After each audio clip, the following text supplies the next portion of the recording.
안녕하세요. 매트피스 신상문입니다. 오늘은 PDM의 이해에 대해서 강의를 할까 하는데요. 오늘을 시작으로 해서 몇 가지 그 분석 틀들이 있는데 연동되어 있는 그런 부분에 대해서도 이어서 향후에 강의를 하도록 하겠습니다. 자, PDM에 대해서 알아봅시다. PDM은 왜 요구하는가? 여러분, PDM을 왜 작성할까요? 그 배경에 대해서 좀 말씀을 드릴게요. 원조라는 것이 있죠. 세계대전 이후에 미국은 전쟁을 통해서 산업을 일으켰죠. 군수산업. 그걸 통해서 미국의 대공황을 극복하게 됩니다. 전쟁 통해 살아난 나라가 된 거죠. 그런데 전쟁이 끝나니까 어떻게 되겠어요? 군수산업이 위축되겠죠. 그래서 새로운 판로를 개척해야 됩니다. 그 새로운 판로를 개척하려고 하다 보니 세계대전 때문에 세계 경제가 무너져 버렸잖아요. 그러면 시장이 없어요. 그래서 그 시장을 개척해야 됩니다. 그럼 개척하려면 어떻게 되겠어요? 그 나라가 먹고 살아야 되잖아요. 소비가 있어야 되잖아요. 이러한 것들을 극복하기 위해서 나온 것이 원조라는 거죠. 흔히 얘기하는 국제개발협력이 그것입니다. 그래서 미국의 다양한 산업들을 이렇게 세울 수 있는 계기를 만들고 또 유럽의 시장을 개척하게 됩니다. 그걸 통해서 자국의 경제 활성화를 꾀하게 되는 것이죠. 그게 바로 원조의 출발인데요. 그와 동시에 나타난 것이 있었죠. 냉전입니다. 트루먼 독트린에 의해서 냉전이 구축되는데, 냉전이게 되면 양 두 개의 축이 있잖아요. 우산이 되어줘야 된다 이거죠. 그러기 위해서 원조가 또 활용되기도 합니다. 즉, 냉전 관리 비용인 것이죠. 네. 그러면 냉전을 관리하기 위해서 주로 사용되어진 국제개발협력기금, 즉 원조자금은 그 나라를 관리하는 것이 목표이기 때문에 그 프로젝트의 성과에는 큰 관심을 갖지 않게 되겠죠. 그렇잖아요? 그것은 어찌 보면 외교적인 측면이 강하기 때문에 그렇습니다. 그렇다 보니까 원조를 하더라도 그 원조의 효과성에 대해서 신경을 썼겠습니까? 쓰기야 썼겠지만 뭐 심각하게 고려하지 않았을 겁니다. 그쵸? 나눠주는 것이죠, 그냥. 그런데 80년대 말 냉전이 종식되죠. 그렇죠?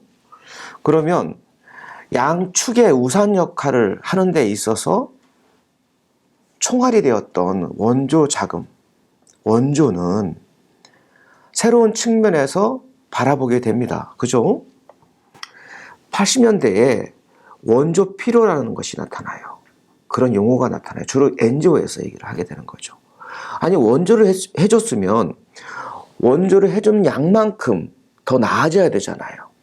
원조를 덜 해줬으면 덜하고 많이 해줬으면 많이 개발이 되고 그래야 되는데 연관성이 없어요. 거의 연관성이 없다 이거죠. 그러면 원조가 뭐가 필요하냐? 그때는 그 냉전 시대에는 자기네 진영을 관리하는 비용으로서의 의미가 있었겠지만 그러한 의미가 사라졌을 때 이 원조는 무슨 의미를 갖게 되느냐 이거예요. 네.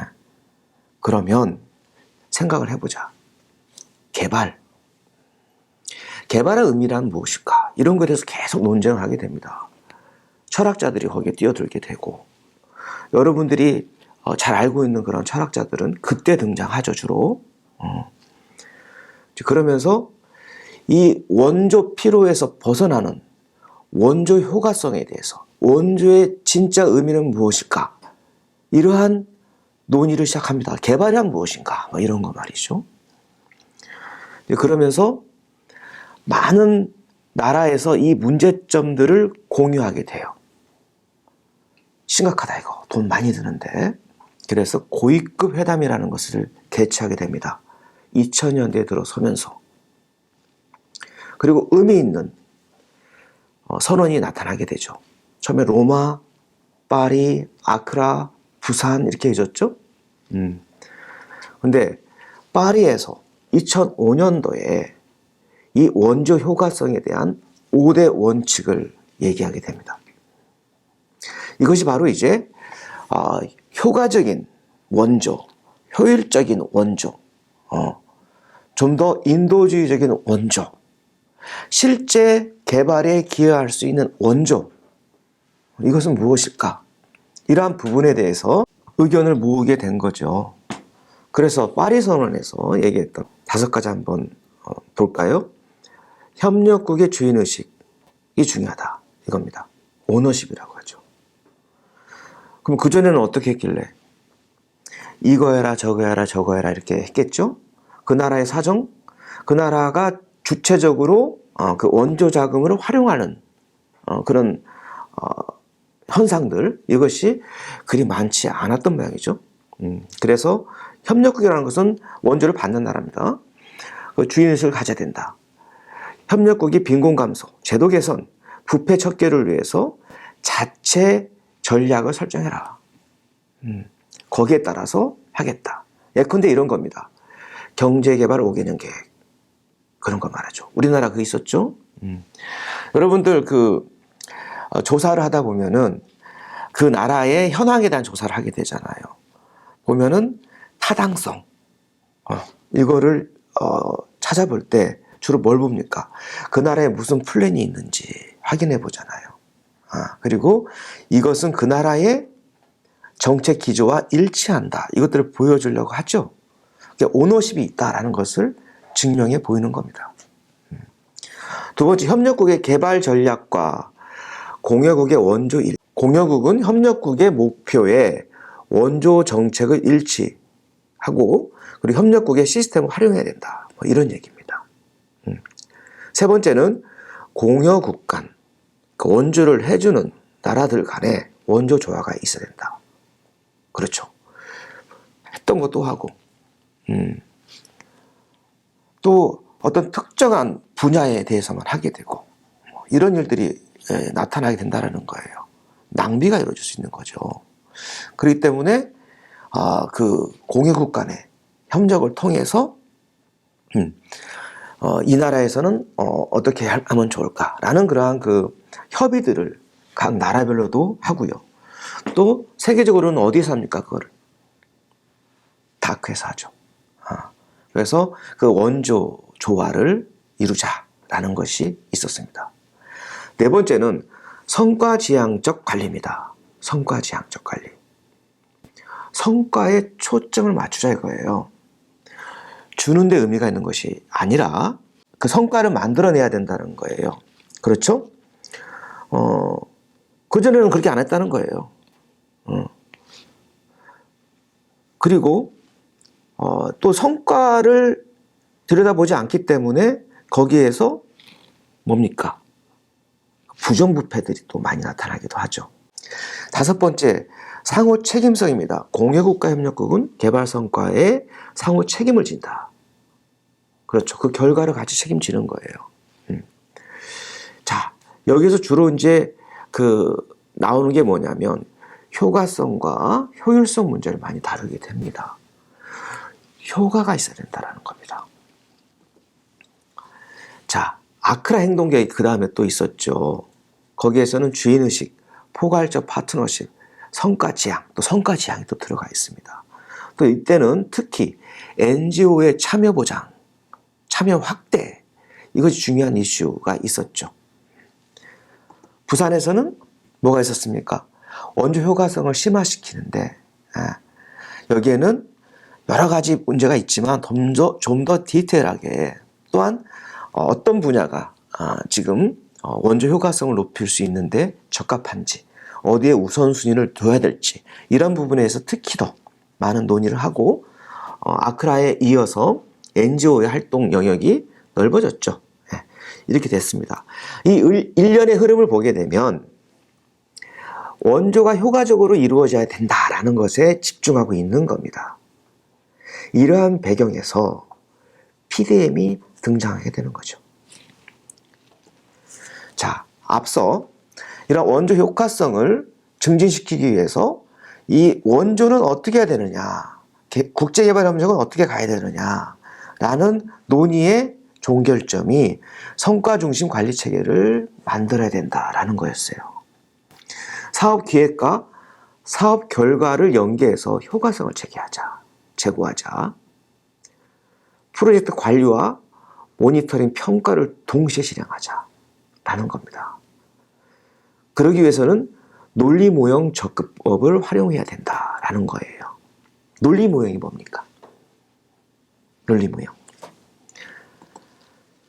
논리 모형은요, 프로그램 및 사업의 논리적 흐름을 나타내는 모형을 말하는 거예요. 일반적으로 투입, 활동, 산출, 성과, 결과죠. 이걸로 구성되어 있습니다. 이런 얘기 많이 들었죠? 사업 기획을 할 때 이렇게 해라. 이런 거 많이 들어봤을 겁니다. 논리 모형은 이러한 구성 요소들 사이에 인과관계를 체계화합니다. 그래서 논리적으로 연결해서 도표로 보여주는 거예요. 이것은 기획과 평가에 많이 활용되게 됩니다. 대체적으로 투입, 활동, 산출, 단기 결과, 장기 결과로 이루어져 있습니다. 이게 국제개발 협력 분야에서만 그렇다는 것이 아니고요. 일반적으로 저래요. 그래서 PDM이 뭐 아주 특별한 것은 아닙니다. 근데 뭐가 좀 특별하냐? 오늘 그것을 말씀을 드릴 거예요. 자, 투입, 활동, 이것은 뭡니까? 프로그램의 개입을 말하는 것이고, 나머지 세 개는 프로그램이 의도하는 성과 측면을 말하는 거예요. 그렇죠? 이 프로그램의 개입과 의도하는 성과 사이의 관계를 보여주는 도표. 자, 이것을 논리 모형이라고 한마디로 얘기할 수 있겠습니다. 또 한 측면에서는 프로그램의 기획과 평가에 통일적으로 이용될 수 있는 로드맵이다, 이렇게 표현할 수도 있겠습니다. 대충 논리 모형이 무엇인가는 이해가 되시죠? 네. 자, 그러면 투입은 뭘 말합니까? 프로그램이 과분류해서 사용할 수 있는 인적 자원, 재정적 자원, 기관 자원, 그리고 지역사회 자원, 뭐 이런 것들을 투입하는 것을 말하는 거예요. 활동은 액티비티죠. 투입 자원들을 활용해서 목적 달성을 위해서 의도적으로 행해지는 과정. 예. 도구도 있고 행사도 있고 기술, 뭐 행위 여러 가지가 있겠죠. 산출은 활동으로 인해서 직접적으로 나타나는 산출물입니다. 프로그램이 제공하는 서비스의 유형이라든가 수준, 대상, 참여자 수, 이런 것이 여기에 해당될 수 있겠습니다. 단기 결과, 퍼포스라고 많이 하죠. 프로그램 참여자의 인식, 지식, 기술, 태도, 의견, 동기들이 변하는 겁니다. 그 변하는 것을 의도하는 거죠. 장기 결과는 goal에 해당될 수 있겠습니다. 프로그램이 궁극적으로 의도하는 목표의 달성 정도를 말합니다. 변화를 말하는 겁니다. 그렇죠? 자, 일반적인 논리 모형을 어떻게 작성하느냐? 투입은 프로그램을 수행하기 위해서는 아래 같은 자원이 필요하다라는 걸 말하는 거예요. 활동은 만약 그러한 자원을 이용할 수 있게 된다면 그러한 자원을 이용해서 아래의 활동들이 수행할 수 있다. 이걸 말하는 거고, 산출은 만약 계획된 활동들을 성공적으로 수행했다면 의도한 서비스 산출물을 제공할 수 있을 것이다. 지속적으로. 그렇죠? 다음에 단기 성과는 만약 프로그램이 의도한 정도의 산출이 이루어졌다면 프로그램 참여자에게서 아래와 같은 성과가 단기적으로 나타날 것이다. 라는 겁니다. 장기는 당연히 장기적으로 나타날 것이다. 라는 것을 말합니다. 일반적인 논리 모형은 이런 식으로 작성을 하게 됩니다. 투입, 활동, 산출, 단장기 결과. 계획된 활동들을 달성하기 위해서 다음의 사항들이 필요하다. 이런 식으로 아까 말한 내용과 유사하죠? 자, 그런데 여기에다가 변화 이론을 좀 더 두껍게 바를 필요가 있어요. 그때 변화 이론이 뭐냐? 바라는 변화가 특정 환경적 맥락에서 왜, 어떻게 일어날 것인지를 종합적으로 기술하고 시각화해서 보여주는데 이것을 기획 과정에서 과정적으로 그 프로세스를 보여주는 거죠. 프로그램 또는 활동과 기대하는 목표 그리고 성취할 목표를 어떻게 이끌어낼지 사이의 모호한 부분을 논리적으로 구체적으로 채워나가는 것입니다. 여기에는 바라는 장기적 목표를 먼저 파악하고 그 목표가 성취될 수 있는 조건을 역으로 파악하는 겁니다. 역으로. 그리고 목표 달성을 위해 파악한 각각의 조건들이 인과적으로 선후가 있는 거죠. 서로 또는 목표와 어떻게 연결되는지를 밝히는 과정이에요. 이게 변화 이론입니다. 이 변화 이론의 특징은 장기적 목표를 성취하는 데 필요한 사전 조건으로서 파악된 중간 성과를 이끌어낼 구체적 활동과 개입 방법을 파악할 수 있는 기반을 제공한다는 겁니다. 이해가 됩니까, 이 말이? 네. 중간 성과, 아웃컴에 해당되죠. purpose를 이끌어낼 구체적인 그 활동과 개입 방법을 파악하게 된다는 거예요. 그 과정을 통해서. 활동과 장기적 목표 달성 사이에 존재하는 치밀한 연결고리를 충분히 이해할 수 있도록 하게 된다는 거예요. 지금 PDM 설명하는 것 같죠? 구체적이고 실현 가능성 높은 계획은 물론이고 생산적이고 교훈적인 평가와 구체적인 사회 성과 측정을 가능하게 한다. 이것이 변화 이론의 특징이라고 합니다.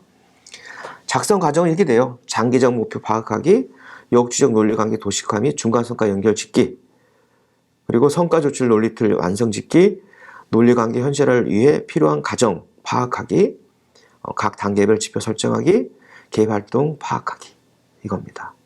자, PDM은 이러한 변화 이론에 기반해 가지고 디자인되었다는 것을 말씀드리기 위해서 이 변화 이론을 말씀드린 거예요. 이게 크게 중요한 건 아닙니다. 자, 논리 모형은 어떤 것들이 있냐? 이런 식의 있어요. 뭐 투입, 활동, 산출, 성과, 파급, 임팩트 해가지고 각각의 상황에 따라서 무엇이 필요한 건지를 이렇게, 이건 R&BD가 뭡니까? 녹색 기술에 관련된 논리무형인데요.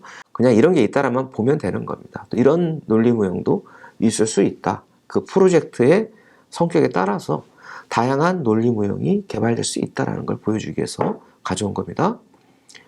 이런 것도 있죠. 자원과 파트너의 관계, 활동, 산출. 이게 역시도 이 프로젝트의 성격에 맞춰서 이러한 논리 모형을 만들었겠죠. 또 if된 모형이 있습니다. 만약 이것이 된다면 그때 무엇을 얻게 될 것이다 라는 것이 if된 모형이라는 것이 또 있어요. 이거 조건이 붙는 거죠. 이 선행 조건이 만족되어야만이 다음 단계의 목표가 달성될 수 있다라는 것을 말하는 거예요. if then.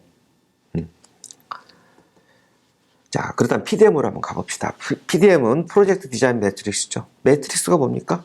매트릭스. 매트릭스는 자궁을 말하죠. 자궁. 영화 매트릭스도 있죠. 그 제목이 왜 매트릭스일까요? 이 매트릭스를 과학의 영역으로 끌어들인 것이 수학자가 처음에 가져왔어요. 매트릭스. 근데 여러분, 그 매트릭스 보통 표 같은 걸 가지고서 매트릭스라고 많이 얘기하죠. 그렇죠? 근데 표를 가지고 표현하는데 왜 매트릭스, 자궁의 의미가 있는 매트릭스라는 용어를 사용할까요? 여러분, 자궁은 뭡니까? 그릇이죠, 그릇. 담는 거죠. 담기 위해 있는 겁니다. 그쵸? 무엇을 담습니까? 태아를 담습니다. 그쵸? 아기를 담죠. 아기를 거기에서 성장시킵니다. 근데 아기는 뭡니까? 그 태아는 태아이기 때문에 인간과 달리 어떤 특정한 기능들이 아예 없거나 막 그렇습니까? 엄마 뱃속에서 나오는 태아는, 신생아는 인간이 가지고 있는 기능을 다 탑재하고 있죠. 다만 미숙하죠. 시각도 칼라를 아직 못 보고, 그렇죠? 하지만 인간이 가지고 있는 기능은 다 가지고 있게 됩니다. 그렇죠? 그게 매트릭스예요. 그런 의미가. 그러니까 요약된 뭔가는 있지만 그게 다 담고 있다예요. 전체를. 굉장히 시적인 표현이죠. 그죠? 그래서 이 PDM은 이 프로젝트를 다 담고 있는 겁니다. 그 안에. 예. 자, PDM은 변화 이론을 적용한 논리 무용 중 하나이고요. 앞서 봤죠? 4x4, 16칸의 한 장짜리 프로젝트 키의 문서입니다. 그러니까 이 한 장짜리에다가 다 담았다는 거예요. 그렇죠? 이 표는 매트릭스 역할을 하는 거예요. 그리고 그 안에 담는 것은 이 프로젝트의 모든 기능이 거기 들어가 있습니다. 네. 태아가 들어가 있는 겁니다. 그렇죠? 그리고 이것은 수직적 논리관계, 인과관계죠. 수평적 논리관계, 어썸션의 제약을 따르게 됩니다. 이게 뭡니까? 아까 말한 if then, 조건이 따라붙는다는 뜻이에요. 논리 무형에서 많이 사용되는 여러 가지 이 센서들을 탑재한 겁니다. 여기에다가.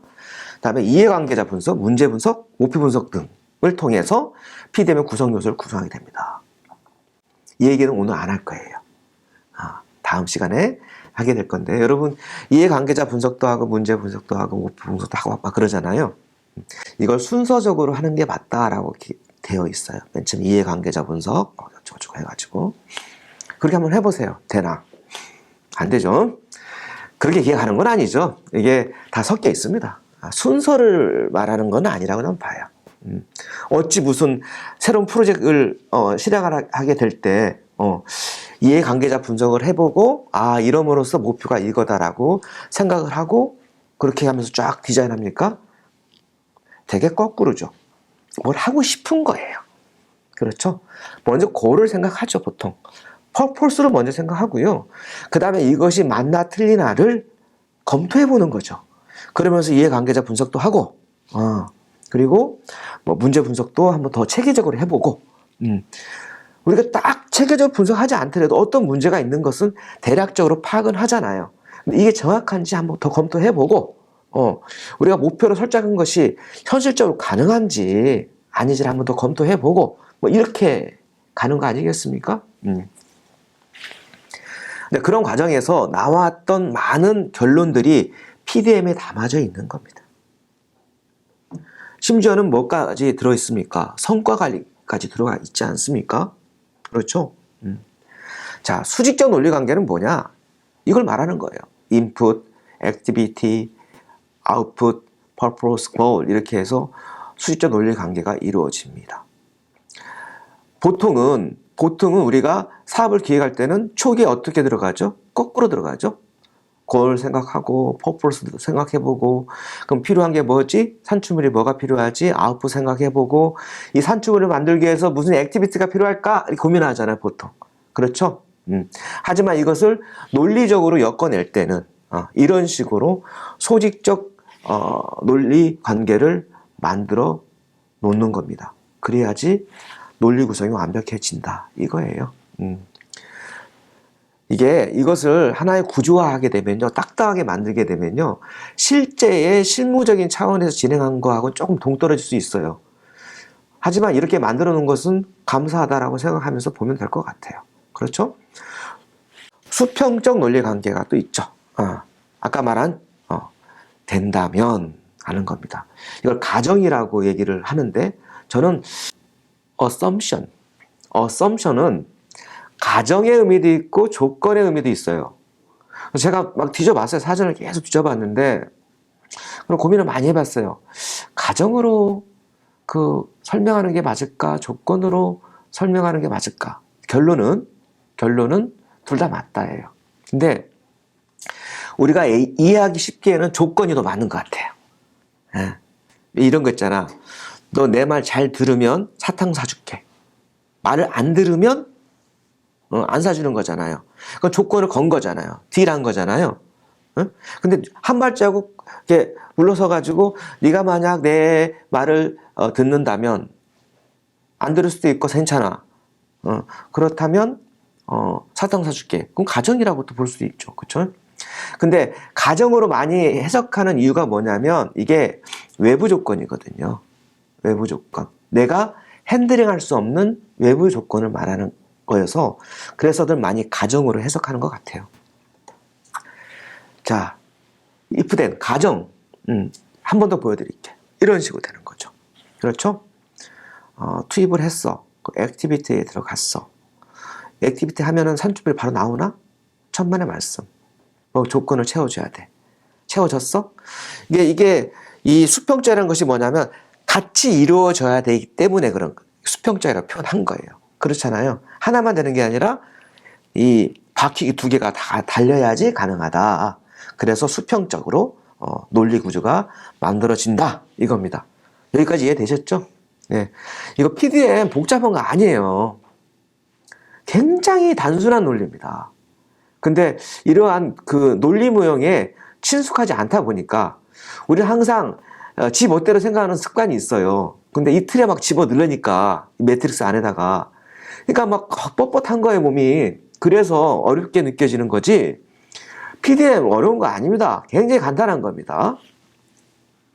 자, 그러면 PDM의 구조와 내용은 어떻게 되느냐? 코이카의 사업평가실에서 만들어 놓은 거예요. 목표, 목적, 산출물, 액티비티에 대해 쭉 구분하고 각각 지표라든가 이런 증명 수단이라든가 옵션션 이렇게 돼 있죠. 자, 보세요. 서머리가 있고 요약이죠. 지표, 증명할 수단, 다음에 가정 또는 조건 이렇게 쭉 이렇게 나와 있는 거예요. 그리고 목표, 목적, 산출물, 개별활동 이런 식으로 되어 있는데 각각은 어떤 특성을 갖는지 한번 볼게요. 내러티브 서머리죠. 프로젝트의 목적들을 설명하는 겁니다. 목적, 무엇을 하려고 하는 건지 단계별로. 프로젝트가 수행할 작업과 상위의 개발 목표와 연계성을 계층화한다. 다 아까 봤잖아요. 투입하고 개별 활동이 있고 그다음 뭐 산출물 나오고 이런 수직적인 관계. 이건 사실 인과관계가 되는 거잖아요. 프로젝트가 수행해야 할 모든 사업 구성 요소와 그 결과 직접 생산된 아웃풋, 산출물을 통해 프로젝트가 달성하게 되는 purpose, 아웃컴이라고도 하죠. 프로젝트가 기여하는 골, 임팩트라고도 합니다. 이들 간의 수직적 논리 관계를 보여준다. 자, 골 봅시다. 프로젝트 하나의 수행으로는 성취가 불가능하지만 다른 프로젝트들과 함께 달성에 기여할 수 있는 상위 레벨의 목표이다 라는 겁니다. 이것 때문에 우리가 골치가 아픈 거예요. 한 국가적인 측면에서 프로젝트가 진행이 된다면 이 골이라는 것은 측정을 해야 되는 요소라고 볼 수 있겠죠. 근데 우리처럼 개별 프로젝트들, 단독 프로젝트들 이것들이 미치는 임팩트를 측정해라? 그것도 다른 프로젝트들과 함께 이 달성에 기여해야지 나타날 수 있는 골을 측정해라? 1억짜리 1년 프로젝트를 진행하면서 사망률의 변화량을 측정해라. 이게 말이 됩니까? 무슨 얼마나 고급진 프로젝트길래 1억짜리 프로젝트가 1년 만에 사망률에 지대한 영향을 미쳐서 이 사업은 효과성이 있다라고 말할 수 있을까요? 나는 지금 20년 넘게 일을 해왔지만 그런 거 본 적이 없어요. 주변에서도 본 적이 없고요. 그렇기 때문에 이것이 과연 우리한테 측정할 필요가 있느냐라고 얘기를 많이들 해요. 그래서 우리는 블랭크로 놓기도 합니다. 실제로. 의미가 없으니까. 그렇죠? 그렇다면 우리는 어떻게 이 골을 활용하면 좋을까? 어떻게? 그래서 대체 지표의 개발 같은 것이 필요할 수가 있습니다. 이 골이라는 것은 매우 높은 상위 레벨이 아니라 적당한 레벨을 책정을 하고 그리고 그거에 대한 지표를 우리가 자기적으로 만들거나 또는 우리가 대신 활용할 수 있는 대체 지표를 발굴해서 그걸 고래 지표로 활용하면 나름 괜찮죠. 이것은 이러한 가정이 전제되어 있습니다. 이런 정도가 이루어졌으면 분명히 고래에 영향을 미쳤을 것이야 라는 것을 전제로 놓고 했을 때 대체 지표를 활용하게 되면 나름 괜찮지 않겠어요? 그죠? 동의되죠?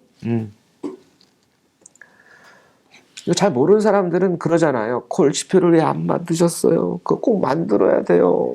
꼭 좀 만들어 주세요. 막 이러죠. 응? 그럼 여러분 어떻게 해야 되겠어요? 만들어 드리세요. 자, purpose입니다. outcome이에요. outcome. 계획한 모든 아웃풋을 생산함으로써 거둘 수 있는 효과입니다. 그것도 assumption을 만족했을 때 목표에 맞게 변화된 정도, 즉 변화량을 의미하죠. 프로젝트 수행 전에 비해 어느 정도 변화되었는가라는 변화량입니다. 이거는 before, after가 있는 거예요. 그렇죠? 그러니까 여기에는 뭘 실행했어 안 했어 이런 것이 지표로 들어갈 수 있습니까 없습니까? No, 없습니다. 변화량이에요. 변화량. 이만큼 나아졌다라고 얘기할 수 있어져야 됩니다. 그렇죠? 주로 그래서 뭘로 표현합니까? 퍼센트. 실질적인 성과를 측정하기 위해서 만들어진 구성 요소, 이거 얼마나 개선되었냐라는 것을 보여주는 것을 항상 기억하십시오. 알겠죠, 여러분? 아웃풋, 리절트입니다. 프로젝트 수행 결과, 즉 프로젝트가 달성한 모든 성과물을 의미합니다. 성과물. 아웃풋은 모두 일정한 달성 시기를 가지며, 그렇죠? 어떤 막 임팩트 같은 게 아니잖아요. 이렇게 영향을 계속 미쳐나가는 게 아니라 파이널이 있어요. 했을 때 우리가 완료했음 이런 게 있는 거예요. 그리고 수혜자 그룹을 명시한다. 그래서 우리 몇 명한테 교육 이렇게 들어가잖아요. 그렇죠? 그래서 그걸 꼭 집어넣는 거예요. 그러면 우리가 아웃컴, 퍼포스와 아웃풋, 리절트와 자꾸 헷갈리는 경우들이 있어요. 근데 왜 헷갈리나 보면은 그 서머리 하면서 요약을 쓰면서 그 용어 자체가 반복돼. 한글의 특성인 것 같아요. 그러다 보니까 이게 어떤 결과물인지 아니면 효과인지 막 헷갈리면서 이걸 어디다 배치해야 되지 막 이런 것을 혼돈하는 경우가 있는데요. 한 가지 팁이에요.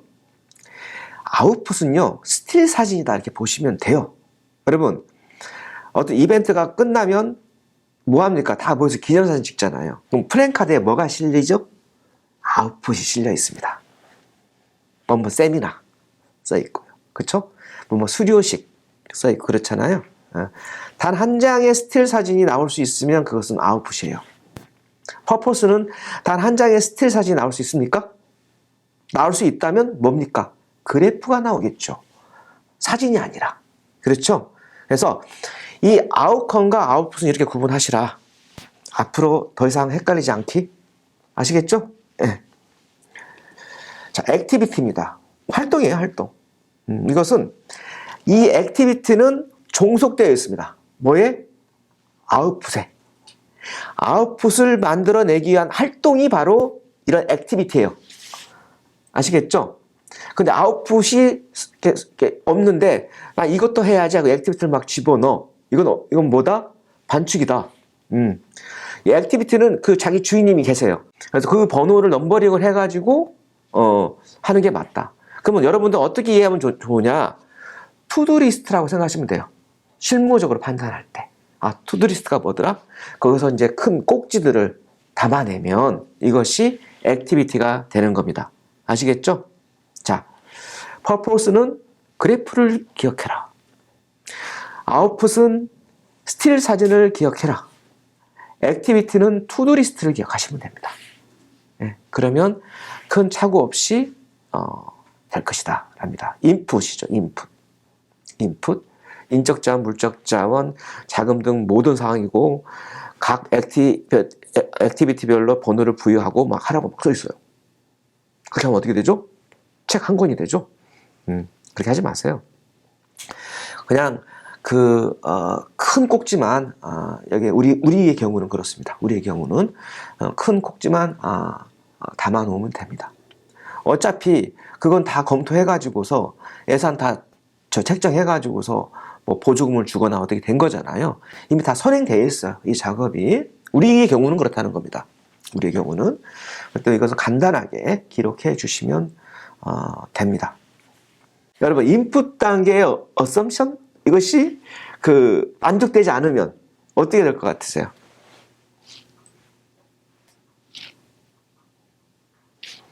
사업은 실행하지 않습니다. 자, 넘어갈게요. 인디케이터를 볼까요? goal입니다. 다른 프로젝트들과 함께 달성에 기여할 수 있는 상위 레벨의 목표라고 아까 얘기했죠. 네, 지표를 생략하기도 하고요. 대체 지표를 활용하기도 하고 그렇습니다. 우리의 경우를 말하는 거예요. purpose는 뭡니까? 변화량. 항상 변화량을 기억하셔야 됩니다. 변화량. 뭐 했어 안 했어 뭐 그런 거 안 됩니다. 변화량을 기록하는 것을 항상 기억하시고요. 이것을 위해서 우리가 무슨 조사를 합니까? 이 purpose 지표를 만들기 위해서 뭘 합니까? 베이스라인 서베이를 하는 겁니다. 엔드라인 서베이를 하는 것이고요. before, after. 이것을 만들기 위해서 하는 거예요. 그래서 이 서베이는 purpose를 만족시키기 위해서 하는 거다라는 겁니다. 자, 또 넘어갈까요? 아웃풋. 수행 여부를 주로 측정하는 겁니다. 했어 안 했어? 이런 겁니다. 근데 가끔 여기에도 퍼센테이지가 들어갈 수는 있죠. 어느 정도를 했어 안 했어? 이렇게 놓을 때 100%는 아니고 100%는 불가능하다 이거는. 70%는 아우 베스트야 라고 놨을 때 그때는 퍼센트가 들어갈 수는 있겠죠. 하지만 그건 달성 여부를 보는 겁니다. 그죠?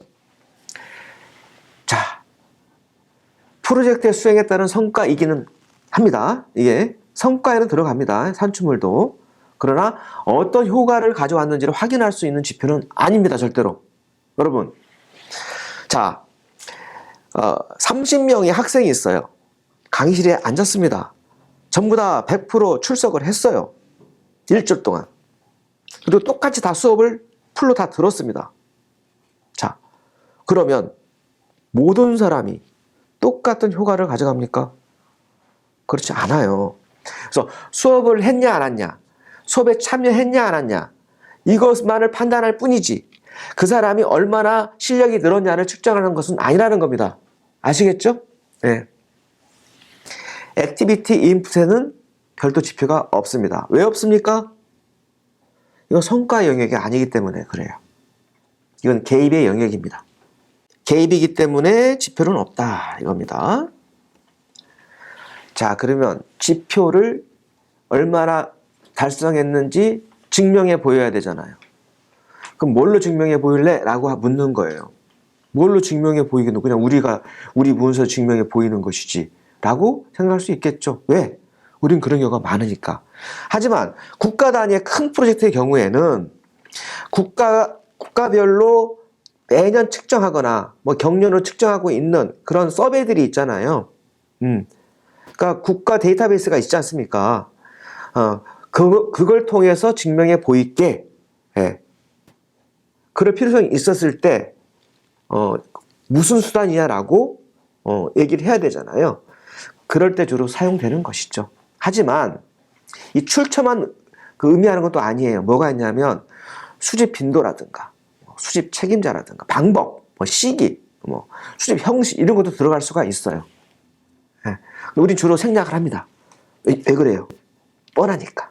그렇죠? 괜히 지면만 많이 사용하게 되니까 우리가 가끔 국가지표를 사용할 때 국가지표 사용할게. 이거는 우리의 서베이로 증명해서 결과 보고서 해줄게. 뭐 어떨 때는 모니터링 보고서에서 할게. 뭐 이런 것들을 거기다 써놓게 되는 겁니다. 우리 같은 경우에 그냥 출처라든가 수집 방법 정도 이런 정도를 기록하면 되지 않겠어요? 큰 무리가 없을 겁니다. assumption? 프로젝트 외부 논리입니다. 외부 논리라는 거예요. 예. 우리가 어떻게 할 수 있는 것이 아니에요. 우리가 이 프로젝트를 잘 완수하고 좋은 임팩트를 만들어내기 위해서 그 나라의 전쟁을 방지해야지. 뭐 이럴 수 없잖아요. 그렇죠? 이 프로젝트가 잘 완수되기 위해서 올해는 자연재해가 없애야지. 뭐 이런 거 있을 수가 없어요. 그렇죠? 그렇기 때문에 이건 외부 논리다라고 얘기하는 겁니다. 프로젝트의 통제 범위 밖에 있어요. 그런데 프로젝트에 영향을 미쳐요. 그러니까 고려해야 되는 겁니다. 그렇죠? 전제 조건이라고 볼 수 있고 위험 요소라고도 볼 수 있습니다. 그래서 아까 내가 그거 얘기했죠. 이 PDM은 전체 프로젝트의 매트릭스다라고 얘기했잖아요. 그러면 우리가 프로젝트 기획 같은 거 할 때 뭘 또 합니까? 위기관리 계획을 세워요. 그렇죠? 위험 요소라고 하죠. 그거를. 리스크 매니지먼트를 하게 된다는 거죠. 그러면 그 리스크 매니지먼트의 토대가 뭡니까? 이 PDM상의 이겁니다. assumption. 알겠죠? if된 모형에서 if에 해당 된다 이거죠. 인풋 단계에서 assumption이 해결되지 않는다면 프로젝트는 실행해서는 안 되고 액티비티 단계에서의 absention이 해결되지 않으면 아웃풋을 달성하기 어렵고 아웃풋 단계에서의 absention이 해결되지 않으면 purpose를 달성하기 어렵고 purpose 단계에서의 absention이 해결되지 않으면 goal을 달성하기 어렵다 이겁니다. 그러면 하다가 이렇게 if라는 것이 해결되지 않으면 우리 어떻게 해야 돼요? 어떻게 할 거예요? 방향전환 있을 수 있겠고 그냥 엎어버릴 수도 있겠고 그냥 연기할 수도 있겠고 그런 거 아니겠습니까? 그러한 계획이 위기관리 계획인 거예요. 이렇게 막 엮어지죠, 자꾸 이렇게. 전체의 기획안 자체가 다 엮여있게 됩니다. 무엇을 중심으로? PDM을 중심으로. assumption은 긍정문 형식으로 쓴다라는 거죠. 유일하게 문장이 들어가죠. 그렇죠? 서술형 문장이 들어갑니다. PDM의 응용이 있죠. 이건 뭡니까? PDM을 잘 퍼뜨린 거예요. 유럽 쪽에서 이런 거 많이 쓰는 것 같아요. 유럽 같은 경우에는 문자 특성 자체가 가로잖아요. 가로. 우리나라는 신문이 세로였었어요. 세로였는데 80년대 중반 이때 그 한겨레 신문이 창간됩니다. 시민들의 돈을 모아서. 그때 한겨레 신문이 가로를 처음 썼습니다. 한글을 쓰고요. 그 사람들이 오바다 그랬어요. 한문을 안 써. 한문을. 그리고 가로를 쓴 거예요. 얼마나 생소해. 저 같은 경우에도 저는 초딩 때부터 신문을 봤거든요. 한문 공부하느라고. 근데 한문도 나오고 세로로 계속 읽었어요. 저는 그 친숙했거든요. 그리고 학교가에 교과서가 가로로 돼 있고 소설이 가로로 돼 있고 이런 건데 신문이 그렇게 되니까 무게가 없어 보여. 근데 가만 생각해 보세요. 그 유럽 쪽에서는 세로 문화가 없어요. 동양에서만 있어요. 그래서 지금 우리가 보는 PDM 있잖아요. PDM 보면은 자이카가 만든 PDM하고 매우 닮았습니다. 같다고 보면 돼요. 세로. 친숙한 거죠. 그렇죠? 저의 그냥 추측이에요. 추측. 네, 지금 우리가 쓰고 있는 PDM은 자이카 PDM을 많이 따왔다라고 보시면 될 거고요. 그리고 이런 PDM이 왜 없으라는 법이 있겠어요? 유럽에서는 이게 더 자연스럽겠죠. 그렇죠? 가로로. 실제 씁니다. 저도 이것을 그 제안서 쓸 때, 재미를 한번 해봤어요. 이거는 이렇게 쓰면 이 카테고리별로 좀 더 명쾌하게 보일 것 같다. 그래가지고 이렇게 한번 해봤죠. 그러니까 이렇게 하니까 그 프로젝트 같은 경우는 더 가독성이 높아지더라고요. 참고하세요. 여러분 이거 PDM이에요. 제가 조감도 얘기하잖아요. 조감도 얘기하는데 이 조감도에는 어떻게 구성하느냐에 따라서 상당히 PDM적 요소를 강화시킬 수 있고 아니면 조금 다른 각도를 보여줄 수 있고 한데 제가 조감도를 따로 그리라는 이유가 뭐냐면 이 전체를 한번 훑어놔야 PDM의 디테일에 들어갈 수가 있게 돼요. 쉽게 말해서 우리가 그림 그릴 때 뭐라고 그래요? 연필로 먼저 스케치를 해놔야 그 바닥에서 뭔가 색칠하고 더 이렇게 하기가 편하지 않습니까? 처음부터 여기는 파란색부터 쫙 그어버리고 막 이렇게 하게 되면 좀 어렵지 않겠어요? 그래서 전체가 한번 큰 틀을 우리 처음 기획을 할 때 PDM을 정확하게 구사할 수 있을 만큼의 디테일을 가지고 막 처음부터 씁니까? 그렇지 않아요. 대략적인 윤곽을 먼저 그려라. 근데 그 윤곽을 자세히 보잖아요. PDM이에요. 네. PDM이 하나 요약본이잖아요. 그 요약본을 또 요약한 거예요. 그러니까 이게 뭐가 됩니까? 큰 하나의 그 지도가 되는 거예요. 가이드라인이 되는 거죠.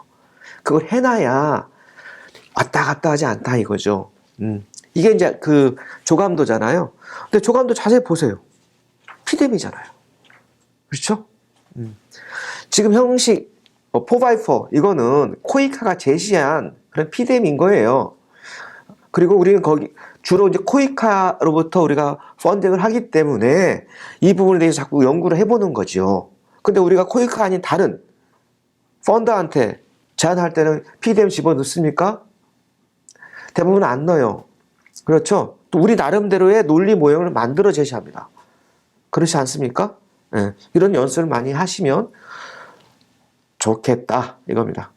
자, 이렇게 해서 PDM은 그동안 제가 많이 강의를 했어요. 근데 이것은 이제 마지막 저희 PDM 강의입니다. 녹화본으로 남기고 이것만 이제 활용하게 될 겁니다. 그리고 이제 추가적으로 이 PDM 작성에 필요한 다른 요소들이 있어요. 세부 요소들. 이런 것들은 별도 강의를 준비해서 여러분께 말씀을 드리도록 할게요. 다만 이러한 강의들을 들으실 때 여러분 이거는 중요한 것은 이 코이카가 제시하는 PDM이 아니에요. 우리가 뭐 코이카하고만 일을 합니까? 그러지 않잖아요. 우리가 이러한 기획을 할 때 이런 구조적인 접근을 어떻게 할 것인가? 이런 것들에 대한 학습의 기회로 삼기를 바라요. 나 PDM 이거 이렇게 해야지 이렇게 해야지 이것만 생각하지 마시고요. 야 전체적으로 이렇게 틀을 이렇게 짜가는구나. 이런 것들을 이렇게 이해할 수 있는 시간이 되면 좋겠고요. 여러분 이거 하면요 재미져요. 이게 기획하고 하는 것들이 막연한 게 아니라 어떤 우리가 그 못을 뺄 때도요 망치를 해가지고 뺀질해서 뭐 빼는 방법이 있고요 타카로 찍어가지고 못을 한순간에 빼는 방법이 있어요. 이 타카가 뭔지 아세요? 그냥 연장이라고 생각하세요. 좋은 연장. 하나의 좋은 연장을 여러분들이 갖게 된다라고 생각하시면 돼요. 아시겠죠? 자, 오늘 강의는 여기서 마치겠습니다. 수고하셨습니다.